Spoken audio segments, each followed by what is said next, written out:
له، له الملك وله الحمد يحيي ويميت وهو على كل شيء قدير. اللهم اقسم لنا من خشيتك ما تحول به بيننا وبين معصيتك، ومن طاعتك ما تبلغنا به جنتك، ومن اليقين ما تهون به علينا مصائب الدنيا، ومتعنا اللهم بأسماعنا وأبصارنا وقواتنا ما أحييتنا، اللهم واجعله الوارث منا، واجعل ثأرنا على من ظلمنا، وانصرنا اللهم على من عادانا، اللهم ولا تجعل مصيبتنا في ديننا، ولا تجعل الدنيا أكبر همنا ولا مبلغ علمنا، اللهم ولا تسلط علينا بذنوبنا من لا يخافك ولا يرحمنا يا رب العالمين. وأصلي وأسلم على المبعوث رحمة للعالمين سيدنا محمد بن عبد الله وعلى آله وصحبه ومن والاه وعنا إلى يوم الدين. أما بعد، أعوذ بالله من الشيطان الرجيم. بسم الله الرحمن الرحيم. يا أيها الناس اتقوا ربكم إن زلزلة الساعة شيء عظيم، يوم ترونها تذهل كل مرضعة عما أرضعت وتضع كل ذات حمل حملها وترى الناس سكارى وما هم بسكارى ولكن عذاب الله شديد. أعوذ بالله من الشيطان الرجيم. بسم الله الرحمن الرحيم. والعصر إن الإنسان لفي خسر إلا الذين آمنوا وعملوا الصالحات وتواصوا بالحق وتواصوا بالصبر. Respected brothers and sisters, Assalamu alaikum wa rahmatullahi wa barakatuh. In the name of Allah subhanahu wa ta'ala, the most compassionate, the most merciful, all praise and thanks are due to Him. And peace and blessings be upon His beloved Prophet Muhammad sallallahu alayhi wa sallam. He who is guided by the will of Allah, no one can misguide him. And he who is misguided, no one can guide him except Allah subhanahu wa ta'ala. I do bear witness that there is no God but Allah and Muhammad is His messenger. Today's khutbah, while we are approaching the person of us and anyone who is listening to us, inshallah, that Allah subhanahu wa ta'ala will stay bi'idhnillah, his soul and his body to witness the month of Ramadan. Allahumma ameen. Be how to prepare ourselves for the month of Ramadan. This topic actually, I'm using this Hamid. الصوت عالي جدا صار. I'm using this topic since 2 weeks. I'm repeating because this is not something simple or easy or marginal. How to prepare ourselves for the month of Ramadan. كيف نهيئ أنفسنا لاستقبال رمضان. In 2 days we will start Ramadan inshallah, if Allah wills, بإذن المولى عز وجل. Now I will be sending simple messages, 4 to 6 messages, as long as the time allows me, under how to prepare. The first message basically, I can't enjoy the how, I can't perform the how unless if I understand why.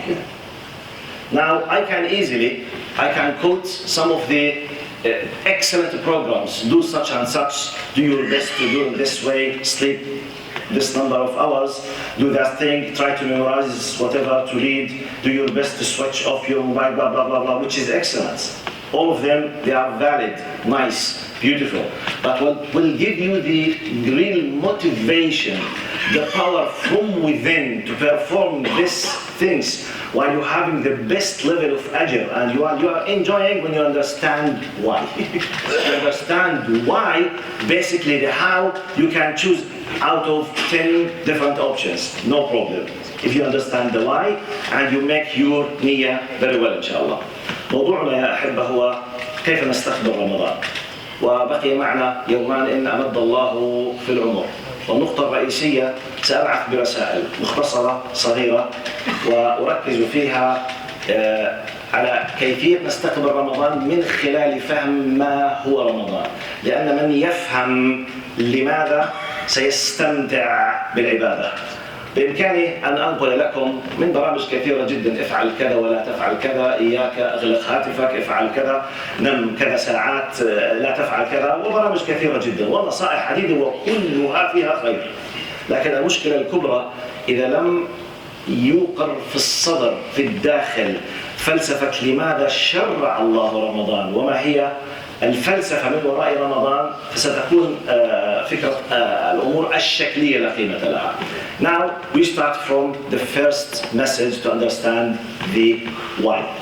Now let's go to something very common, many people they know, which is the very famous hadith where Prophet Muhammad ﷺ says بني الإسلام على 5 شهادة أن لا إله إلا الله وأن محمد رسول الله وإقام الصلاة وإيتاء الزكاة وصوم رمضان وحج البيت من استطاع إليه سبيلا. Now where Prophet Muhammad ﷺ, when he said that Islam has been built on pillars, and he mentioned these pillars by saying to bear witness that there is pillars, which is very common, we know it. I was just 2 days ago listening to one of the dua, Jazahullahu khairan. I learned something from him. He paid my attention to something I was not thinking about it in this way. He said, look, Prophet Muhammad is telling us that Islam has been built on these pillars, okay? Now pillars, basically, they should be from concrete for the house. Very solid, very powerful. Contains the most powerful elements, ingredients, so that you can have the house. So, to bear witness that there is no God but Allah and Muhammad is His messenger, and to establish the prayer, and to pay the alms, and to fast the month of Ramadan. Now, the point that many of us might be missing, and I was one of those. Now, when we have the pillars, do we put the pillars just to enjoy having pillars, or we put them so that we can have the house on top of them? Pillars, they are designed very solid to be pillars. Then we will have the first floor, ground floor, first floor, second floor, or third floor. Now the floor, we have walls, partitions, windows. Inside it, we have the decoration, we have the furniture, we have colors, we have beautiful things. Now the final destination for us, final aim basically, to enjoy having full furnished, best designed house. This house will not exist unless you have pillars. But having pillars without anything extra, basically I've achieved nothing. So now we will be discussing one of the pillars, but is it the case that once we have the pillars or some of the pillars, the story is finished? The answer is no.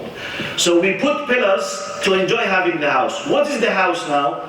The general meaning of ibadah. Now, the house starts from something like respecting the parents, for example. Lower your gaze, saying the truth. Don't have hatred, don't have envy, don't have backbiting. Now, pay the things, help the people, be kind, don't lie. This is the house. The pillars, they are like training courses so that we can have the full establishing basics to have the house. So the first message, respected brothers and sisters, we have to pay our attention that what we are approaching, i.e. Ramadan, basically is a pillar so that you and me can have the house then. It's not the end of the story.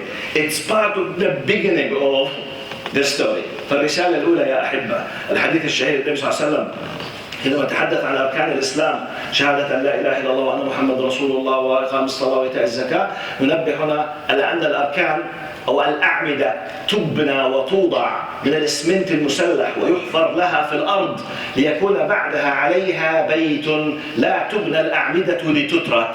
فإن ظننا أن نقف بالأعمدة، على الفكرة نحن نقوم بوضع الأعمدة حتى نستمتع بعدها ببيت جميل، والبيت فيه الطابق الأول والطابق الثاني والطابق الثالث، وفيه الأثاث وفيه الأعمدة والستائر وفيه المفروشات وأمور كثيرة جدا تفصيلات.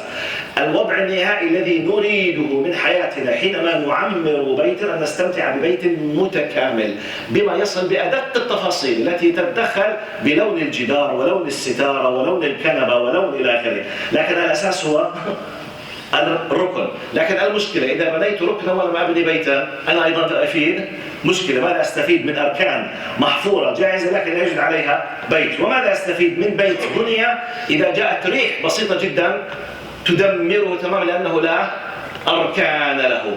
من فهم الإسلام بهذه الطريقة سعد. So this is the first message. The second message. Now, many of us, and I did say this and I will repeat it because Allah subhanahu wa ta'ala is advising us by saying, وَذَكَّرْ فَإِنَّ الذِّكْرَ تَنْفَعُ الْمُؤْمِنِينَ. Verily indeed, remind, because indeed the reminder does benefit the believers. ذكر. Allah subhanahu wa ta'ala, many of us might think that the month of Ramadan basically was designed, if I may put it in this way, or Allah subhanahu wa ta'ala established the month of Ramadan, or He decided to make an obligation the month of Ramadan just to help the poor or to feel hungry with the poor and etc. Which could be simple part of Ramadan, but it is not the core point of Ramadan. The core point of Ramadan has not been left to us through the ijtihad to discover what is it. Allah has stated clearly what is the core wisdom behind Ramadan. يا أيها الذين آمنوا كتب عليكم الصيام كما كتب على الذين من قبلكم لعلكم تتقون. So the core point, it's not my opinion. It's clearly what Allah is stating clearly. The core point, the core aim, the most important thing out of the whole month of Ramadan is to train ourselves on taqwa. In a simple way. It's not to feel hungry. No. It's not just to feel with the poor. This is a simple aim. Very simple. Feeling with the poor, it's a marginal issue. لعلكم تتقون. Why لعلكم تتقون? What's the meaning of the taqwa? Now taqwa in Arabic, اتقى يتقي, it means to avoid something. When you say for example, اتق النار. Prophet Muhammad says in a very famous hadith, اتقوا النار ولو بشق تمرة. Avoid the hellfire even by donating a simple piece of a date. Just, which means by donating you are avoiding, you are protecting. When you do taqwa, as if you are building a shield between you and something to protect yourself. It's a protection way. So this is the core linguistic meaning of taqwa. Now, as a terminology in Islam, when we say taqwa, as a terminology, we are avoiding the anger of Allah subhanahu wa ta'ala. We are avoiding anything that displeases Allah subhanahu wa ta'ala. نتجنب باختصار. خلاصة موضوع رمضان يا أحبة ليس هو الجوع ولا العطش ولا الشعور مع المساكين. هذا جزء بسيط جدا من أهداف رمضان. قد يكون باللائحة رقم 20 أو 30 أو ربما 50. الهدف الرئيسي أعلنه الله سبحانه وتعالى بوضوح، قال لعلكم تتقون. وأعظم من معاني التقوى العظيمة باللغة العربية أصلها هو الاتقاء بمعنى الاجتناب، أن أتجنب شيئا. أتجنب ماذا؟ أتجنب غضب الله، أتجنب أي شيء لا يحبه الله سبحانه وتعالى. By avoiding, by protecting myself, I'm doing the taqwa. Why this is important? I need to explain to respected brothers and sisters why taqwa is important. I think you have to be aware that our main title, we, is believers. The core point for us, basically, what is our most important title? We are what? What do we claim that we are? Believers. Believers in what? In Allah subhanahu wa ta'ala. Do we see Allah? The answer is no. Do we talk directly with Allah? Does Big Spirit direct with us? No. Have we seen the malaika? No. Have we seen the akhirah? No. What is this? All of this is we call it ghaib, the unseen. So basically, why taqwa is important? The core point, Allah subhanahu wa ta'ala is praising the believers in Surah Al-Baqarah, Alif Lam Mim, ذَلِكَ الْكِتَابَ لَا رَيْبَ فِيهِ هُدًى لِلْمُتَّقِينَ الَّذِينَ يُؤْمِنُونَ بِالْغَيْبِ وَيُقِيمُونَ الصَّلَاةَ. The first thing that Allah is praising believers, that they believe in the unseen. So let me pay your attention to the importance of taqwa and the unseen. We believers, as we claim, of course we believe, but for others, this is a claim. We believe that we are believers. We claim that we are believers. Believers in what? We have tens and thousands of evidences, logical, intellectual evidences that Allah does exist. And Allah is the creator. And Allah is the only God in this universe. After we have accepted these things and we believe logically, and that Allah subhanahu wa ta'ala has sent, and we have proofs, Allah has sent prophets and messengers to all people before us. And we believe in the final of the messengers, the seal of the messenger, Prophet Muhammad sallallahu alayhi wasallam. Now, in this revelation, i.e. the Quran and Sunnah, we have a lot of information about ghaib, such as, for example, Yawm al-Qiyamah, al-Hisab, the ajr, thawab, hasanat, angels, many details. By the way, all the information about previous prophets and messengers, they are part of the ghaib. Have we witnessed? Have we seen Nuh when he was discussing with his people? The answer is no. This is right for us. Allah is telling us, we believe in it because Allah has told us about it. So we believe in the ghaib. We believe in the angels. We believe. Now, the concept of ghaib, the core point of now dealing with Allah as something you do not approach physically, but you believe in His existence, His power, you need to train yourself on taqwa, because the core point of your relationship with God has been built on ghaib. You need it. You are alone. So that's why a sound, the core point of Iman, completely is built on ghaib. So therefore, what is the most important tool, or one of the tools, to enable you to deal with this? Ramadan is. That's why Prophet Allah subhanahu wa ta'ala says in Hadith al-Qudusi, كل عمل ابن آدم له إلا الصوم فإنه لي وأنا أجزي به. All of the actions of the son of Adam for himself, except, it's a metaphor, okay? Except the fasting, it's for me. Allah does not need it literally, but for me, which means it has the highest purified status that it's impossible to be mixed with something else. Because when you sit alone, no one sees you. And if you believe that Allah is observing you because you believe, simply you will not touch the food. Our problem is not with the food. Because if you are sick, simply you can eat. If you are a traveler, you can eat, no problem. So we don't have a problem with eating and drinking. The problem is the attitude of respect for Allah, the attitude of gratitude for Allah subhanahu wa ta'ala. Do I believe in you, Ya Allah? Yes or no? Do I respect you? Yes or no? God forbid. So this is the core point of Ramadan.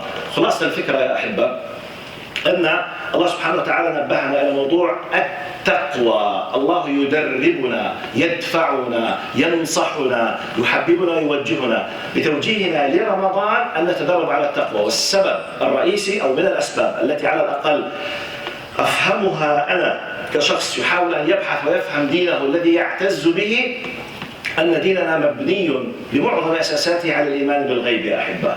الله سبحانه وتعالى يمتدح المؤمنين بأنهم يؤمنون بالغيب، ألف لام ميم ذلك الكتاب لا ريب فيه هدى للمتقين الذين يؤمنون بالغيب. نحن بعد أن آمنا بوجود الله بالأدلة العقلية والمنطقية والفكرية، وآمنا بعظمته من الكون المشاهد، وجاءنا الكتاب المسطور وعندنا الكتاب المنظور الذي هو الكون كله، عندنا الأدلة على عظمته وعلى وجوده وعلى خلقه وعلى قيوميته. بعد ذلك جاءنا تفاصيل كثيرة تتعلق بالغيب، من ضمنها ما سيحصل يوم القيامة وما حصل مما غاب عنا، من ضمنها وجود الملائكة، الحسنات، الثواب، العذاب، كل هذه التفاصيل هذه الله نؤمن بها لأن الله أخبرنا بها. بعد أن آمنا بالقيومية والوحدانية والإلهية، بعد ذلك التفاصيل نؤمن بها لأن الله أخبر بها. ولذلك سمي الصديق صديقا حينما في رحلة الإسراء والمعراج كما تعلمون. أبو بكر الصديق لما جاء النبي صلى الله عليه وسلم ورجع من الرحلة كان من أوائل من شاهده المجرم أبو جهل، فسمع النبي يقول بأنه ذهب إلى القدس ثم أسري به إلى السماء، فذهب يركض فرحا مستهزئا إلى أبي بكر ليخبره بانظر إلى صاحبك الذي قد جن، يزعم أنه في ليلة ذهب إلى الأقصى ثم ذهب إلى السماء. فماذا كان رد فعل أبي بكر رضي الله عنه؟ قال إن كان قد قالها فقد صدق، فإني أصدقه في خبر السماء يأتيه بلحظة أفلا أصدقه. خلاص, the story is finished. So that's why نطلق عليه مفهوم الإيمان. فمفهوم التقوى لأن عندنا جزء رئيسي جدا من حياتنا قائم على أن نزعم بالإيمان، رمضان يدربنا على مفهوم التقوى. هذه من ضمن المعاني التي نحتاجها. This leads me brothers, I think we have a lot of people outside, we can't find a place. One of the best ways, please, instead of moving forward, just please, to my left hand, you just squeeze yourself like this. Okay? You just move. You can do your best to do it in both forward or squeeze to the left. Immediately we'll have spaces, inshallah. Jazakumullah khairan. MashaAllah. Do your best to open spaces, either come forward or to my left hand, squeeze yourself. Jazakumullah khair. Thank you very much. Barakallah fikum. Now, the third message, respected brothers and sisters, I will connect the concept of Arkan al-Islam, and the concept of taqwa with something I did highlight maybe 10 times in this masjid, and I will keep repeating it. Please, let's pay attention to the concept of ibadah, respected brothers and sisters. Now, in Islam, we have rituals and we have general meaning of ibadah. Ritual worship, Allah subhanahu wa ta'ala is saying in the Quran, وَمَا خَلَقْتُ الْجِنَّ وَالْإِنسَ إِلَّا لِيَعْبُدُونَ.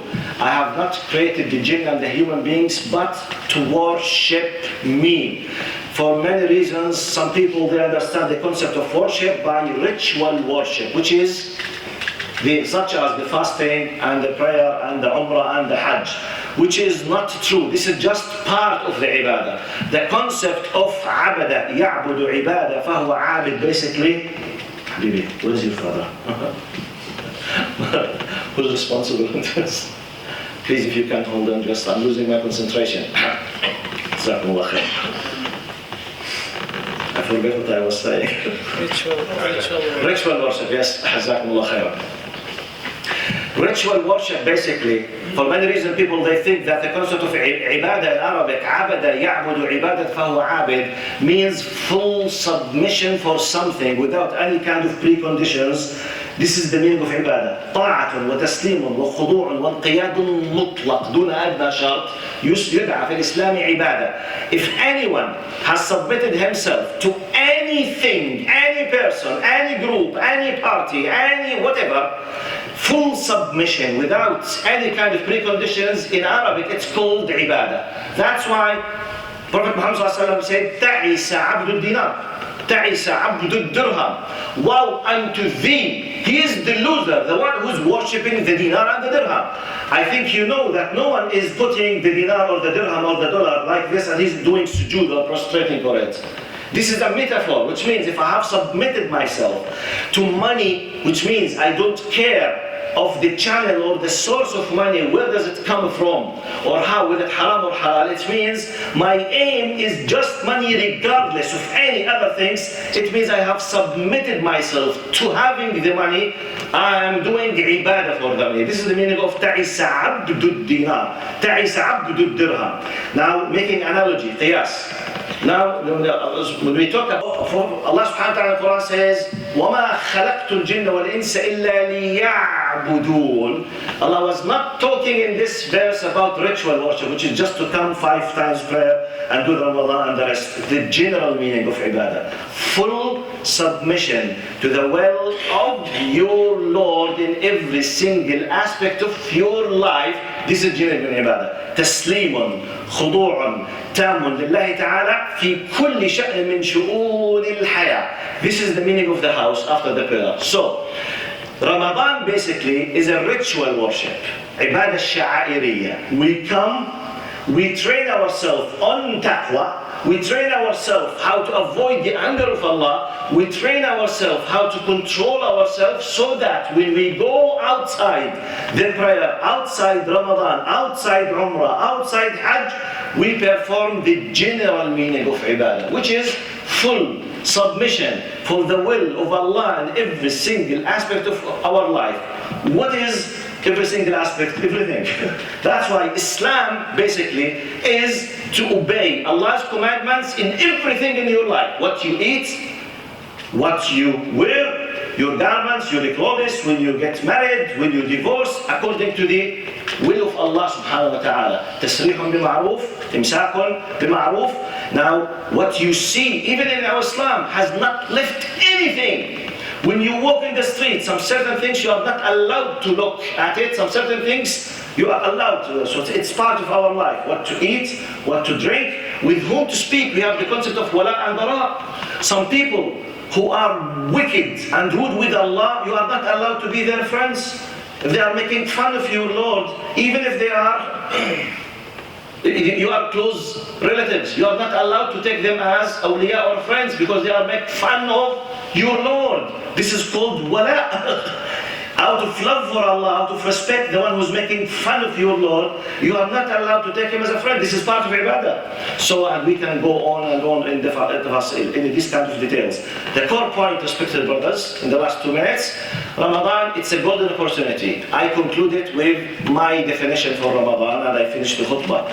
My personal definition is just to make it simple. I call Ramadan دورة إنقاذ إلهية إجبارية سنوية يلزمنا المولى فيها. بهذه الدورة نتخرج منها بشهادة مختوم عليها قد عرفت فالزم أو قد تذوقت فالزم. I use this definition for the Ramadan. I say it's a divine training course, compulsory. We have it once a year, and it's an obligation to have it. This course that we go through it as an obligation, we graduate from this course by a certificate that we have tested. We have known what is what and who is who. After that, it's as if, okay, Allah has done what we call iqamat al-hujjah. He has established the argument against us. Have you known what does it mean to cry while standing before your Lord? Do you know what's the beauty of listening to the recitation of the Quran? Have you tested the beauty of having your brothers and sisters from the masjid, not from the pub, not from the khamara, not from the people who drink alcohol? Have you noticed the difference between your friends in the street who are having the weed or smoking or chasing the girls or swearing against Allah, and your friends in the masjid? Have you noticed the difference between them? Have you noticed who's good and who's bad? Have you noticed what the beauty of standing before Allah subhanahu wa ta'ala and crying? Have you noticed that? Yes. Okay. Now Ramadan is finished. Face the consequences. You have the option whether to do it or not to do it. But you have an idea. I can't stand in the day of judgment. Ya Allah, wallahi I did not know. No, you know. Wallahi did not come to my mind. Full month you are listening to the Quran. Why we are asked to listen? When Allah subhanahu wa ta'ala, different verses. وَالضُّحَى وَاللَّيْلِ إِذَا سَجَى مَا وَدَّعَكَ رَبُّكَ وَمَا قَلَى مَا وَدَّعَكَ. It's a message for you. It was revealed to Prophet Muhammad, but now it's for you and me. Allah is addressing me and addressing you. Allah has not forsaken you, but submit yourself to Him. This is part of what we can understand from the beauty of approaching Ramadan. أقول قولي هذا وأستغفر الله لي ولكم. استغفر الله.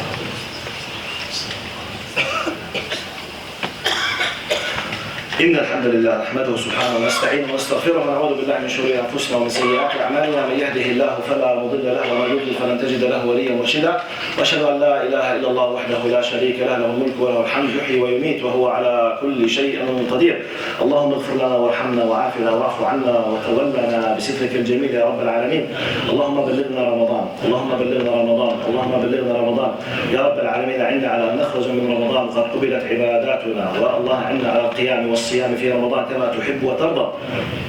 اللهم ارحمنا وارحم والدينا ووالد والدينا واصحاب الحقوق والواجبات علينا يا رب العالمين. سبحان ربك رب العزة عما يصفون وسلام على المرسلين والحمد لله رب العالمين. إن الله يأمر بالعدل والإحسان وإيتاء ذي القربى وينهى عن الفحشاء والمنكر والبغي يعظكم لعلكم تذكرون. قبل okay. Before the very important announcement.